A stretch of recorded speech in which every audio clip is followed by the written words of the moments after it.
Општина Кочани започна со испитување на јавното мислење како дел од кампањата за заекнување на сообраќајната култура на граѓаните. Активностите се спроведуваат во соработка со Средното општинско училиште Гошо Викентиев, односно со учениците и професорите од сообраќајната струка во оваа образовна институција. Деновиве во Централното градско подрачје е реализирана анкета со случајно избрани жители.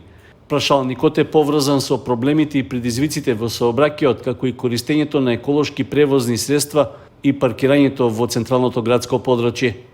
По анализа на добиените одговори, со учениците од сообраќајната насока ќе се изготви едукативен материјал. Целта е да се зајакне свеста за влијанието на сообраќајот врз климатските промени, како и да се подобри однесувањето на учесниците во сообраќајот. Во соработка со надлежните институции, а со вклучување на сите засегнати страни, кампањата на општина Кочани ќе продолжи до крајот на оваа година. Според повратните информации од истражувањата на јавното мислење, стручните служби ќе работат на соодветни сообраќајни решенија. Локалната самоуправа на Виница ги продолжува активностите за реализација на планираните комунални инфраструктурни зафати што се влезени во програмата за оваа година. Меѓу нив е изградбата на пешачки патеки, односно тротоари, на неколку улици во градот и во дел од населените места во општината. Веќе е склучен договор со фирмата Евроградба инженеринг од Василево, која е избрана за изведувач на градежните работи. Договорот е во вредност од 4 милиони денари, а со него е предвидено да се реализира планот за изградба на улици и тротоари во Виница и населените места. Од локалната самоуправа најавуваат дека од наредната недела ќе започнат градежни активности за изградба на тротоар на улиците Никола Карев и Јане Сандански во Виница. Со истиот договор, подпишан со изведувачот, е опфатена и изградбата на тротоар на влезот во село Јакимово. Ке се поплочуваат и улици во Уистибања, Блатец, Пекљани, како и во други населени места во општина Виница.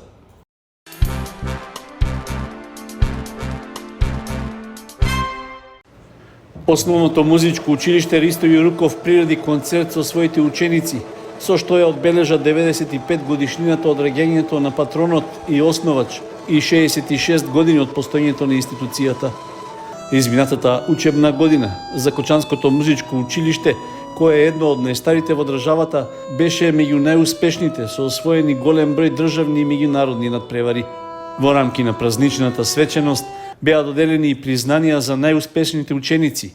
За ученик на генерацијата во 6-годишното образование беше наградена Јована Захариева, а наградата за ученик на генерацијата во 9-годишното образование ја доби ученичката Луна Милосова. Како и сите години наназад, така и во оваа учебна година не изостана учествата и високите награди на учениците на државниот и меѓународните надпревари.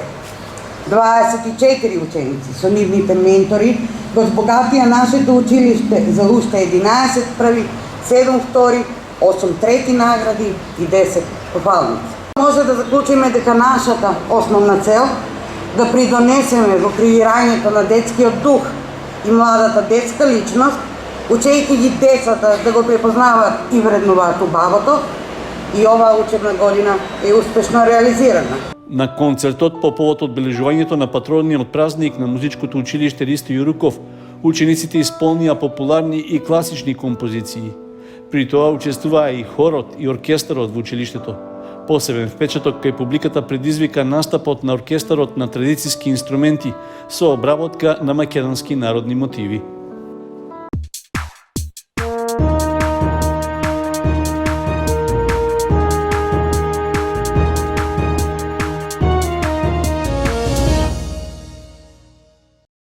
Традиционално по повод празникот на градот, локалната самоуправа на Кочани ќе биде организатор на Петровденскиот турнир во мал фудбал.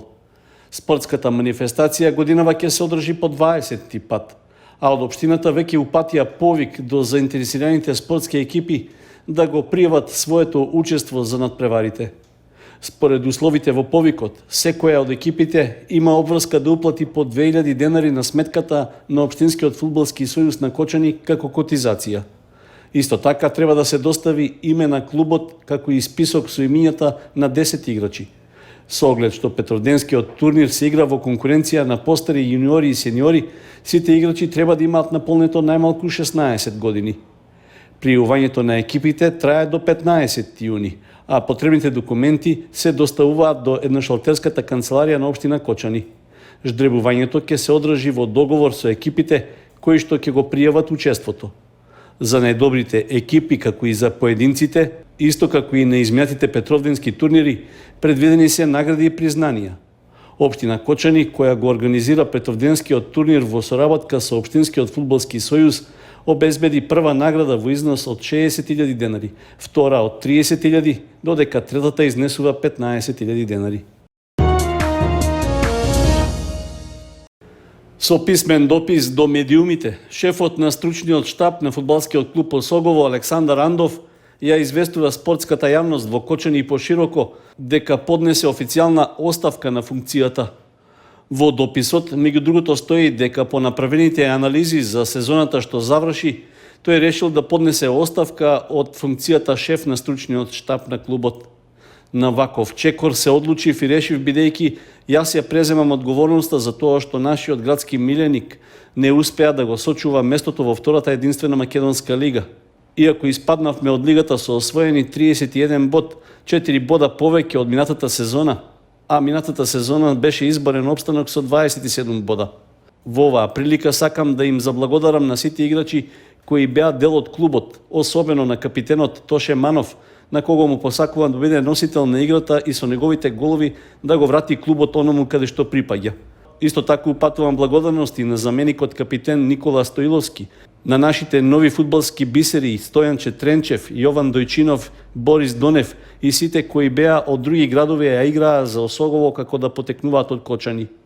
Благодарност упатувам и на моите стручни соработници од кои имав голема поддршка од навивачката група Семини кои се вратија на трибините и на секој надпревар беа нашиот 12-ти играч. Во дописот во врска со оставката, Андов упатува благодарности до Сдруженијето Никола Мантов, кое со безрезервна поддршка го поддржуваше клубот во секој сегмент на неговото функционирање, потоа на стручните служби во клубот како и на економот, кој се грижеше играчите секогаш да бидат задоволни додека се на градскиот стадион. На крајот, Андов на фудбалерите на Осогово и на неговиот наследник им посакува успехи, добри резултати и повторно враќање во втората македонска фудбалска лига.